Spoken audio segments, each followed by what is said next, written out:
We're live. We could do that. We could do any of those things. All right, Joe. So Joe, you've had a few questions, and you just said to me it was about shame, something to do with shame. So what do you mean? So it was a shame. Right. Well, I've had a couple of people asking about shame and would I do one of these things about shame, and I've resisted the urge to do it for a while now, and I thought, what's that all about? So I thought it's kind of interesting that I'm resisting talking about shame because there might be shame attached to talking about shame. So interrupt us. So when you say like people been thinking about shame, Yeah.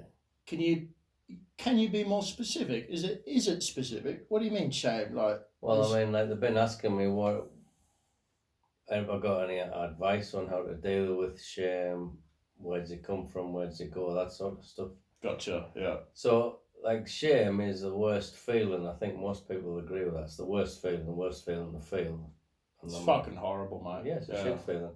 Fucking shit. And it's designed to be that way, though. It's designed to correct your behaviour, of course. That's the point of it.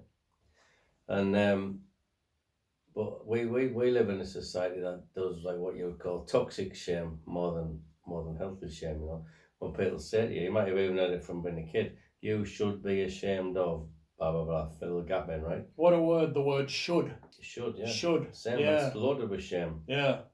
Because if you're not doing that, then you're feeling shame straight away. So it's getting trained up to be ashamed. And for people who've been from lots of religion background, like I was as a kid. Yeah, mate, me too. The training's all about shame and fear. So, like, you should be ashamed just by virtue of being born because you're born a sinner. Who ain't a sinner? Yeah. Exactly. So to what extent is like shame used as a control measure? Yeah. Well, it's a brilliant thing to get people to do what an organisation or a body wants them to do. It's fantastic. Obviously works because that's why some of these organisations have been going for thousands of years. So much freedom in it. So the way through it, the tricky thing with shame is the way through it is you have to actually feel it properly, feel it fully. That's the hardest bit. That's the hard bit. That's painful, ain't it? Yeah. Yeah. I mean, some cultures, like, we've talked a bit about this before, but some cultures from around the world, I suspect lots of indigenous cultures, but Africa especially, they would do a thing where if someone had done something that they might have felt shame around, the community would surround them and tell them all the things that they love about that person. That's a pretty interesting way of dealing with someone, because that kind of society doesn't believe that the thing that someone's done identifies who they are. So here we go about guilt versus shame, and then a whole identity about shame, right? Yeah. But you're referring to a very specific culture that is pretty much, it's lovely to talk about. It is, and it's a good thing, but how mainstream is that? Not at all. Fuck off. Yeah. But what we got in the mainstream is someone does something wrong, they end up in the judiciary system, go to prison. Like, you should be ashamed because you've done this. For example, like addictions, right? Worlds of addiction open up. But the sad thing about addiction is it's usually as a coping mechanism to deal with shame in the first place. That's right. Or trauma, similar thing. Well, I told you that story how I was in hospital for alcohol. Yeah. Alcohol withdrawal, right?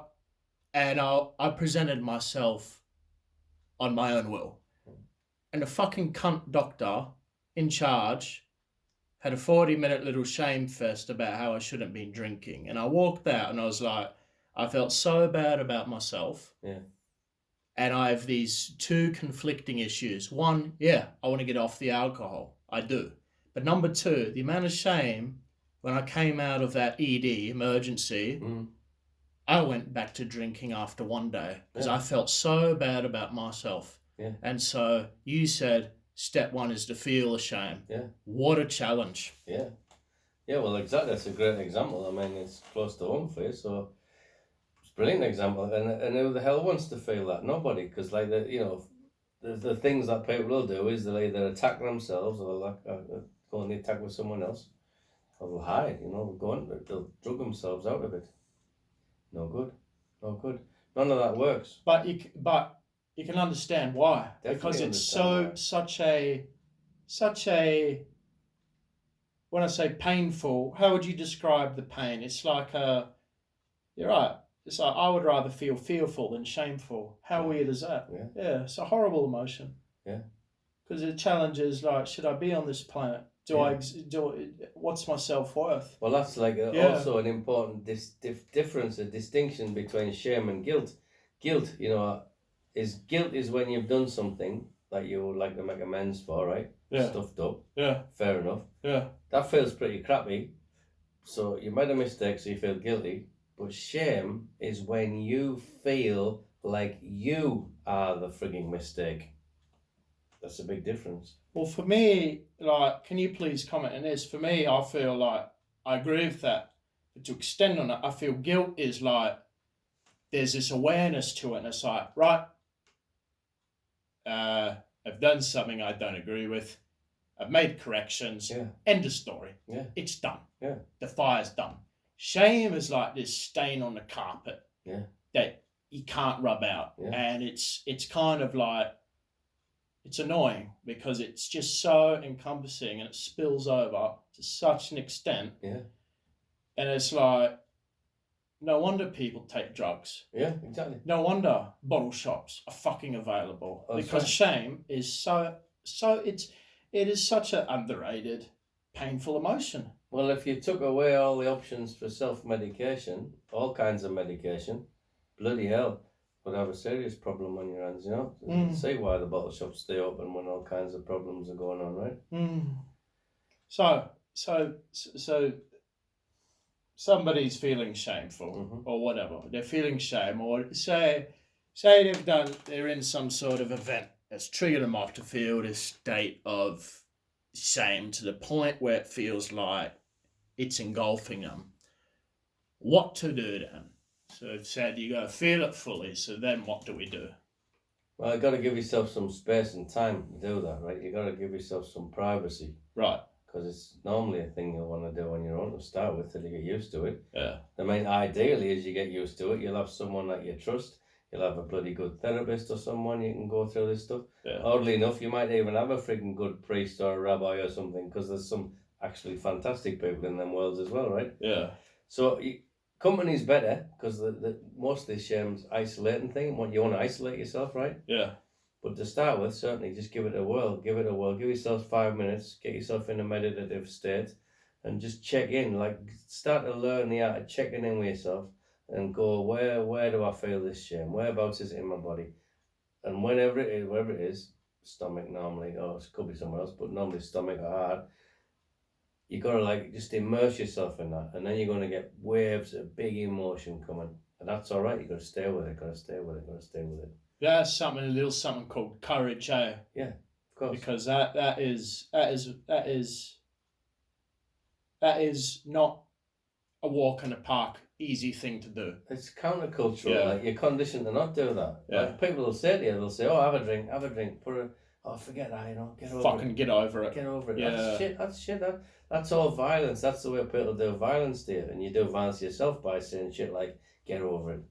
But there's some shit you can't get over. You might have to revisit this over and over and over as well. Might not love being not one fell swoop, Might take a bit more than 5 minutes to deal with. That's all right. But you'll be 5 minutes closer to the resolution of it than you were before. You see what I mean? Wow. How's that? Good. Wow. Well, so you got a workshop coming up. You talk about shame and more, turning a new leaf. Yeah. Yeah. You explore this. Yeah. Yeah, we explore all the big emotions: anger, sadness, fear, shame, joy. The shame's pretty. It's pretty. What's the word?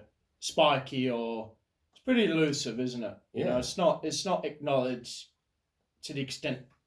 And the thing, I'll tell you what's tricky about shame is, you don't want to re-shame yourself by articulating it as well. So if there's something specific, it's a bit of a double-edged sword, that, because it's sometimes useful to unpack it, you know, but sometimes not, because sometimes it'll re-traumatize yourself, right? That's right. Yeah. And so when we do the workshops, there's no compulsion to share stuff, especially not about shame. Yeah. Like the processes, inner process around that, especially, right? Yeah. And then there could be shame for like not sharing something you're shameful about. Yeah.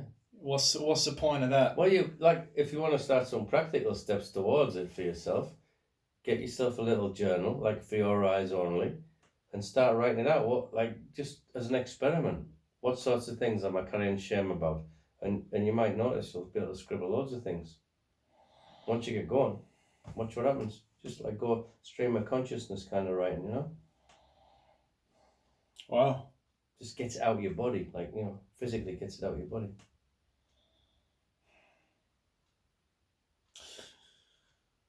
Very good, Joe. Okay, we'll chat soon, eh? Good. All right. Thanks. Yeah. See you next time.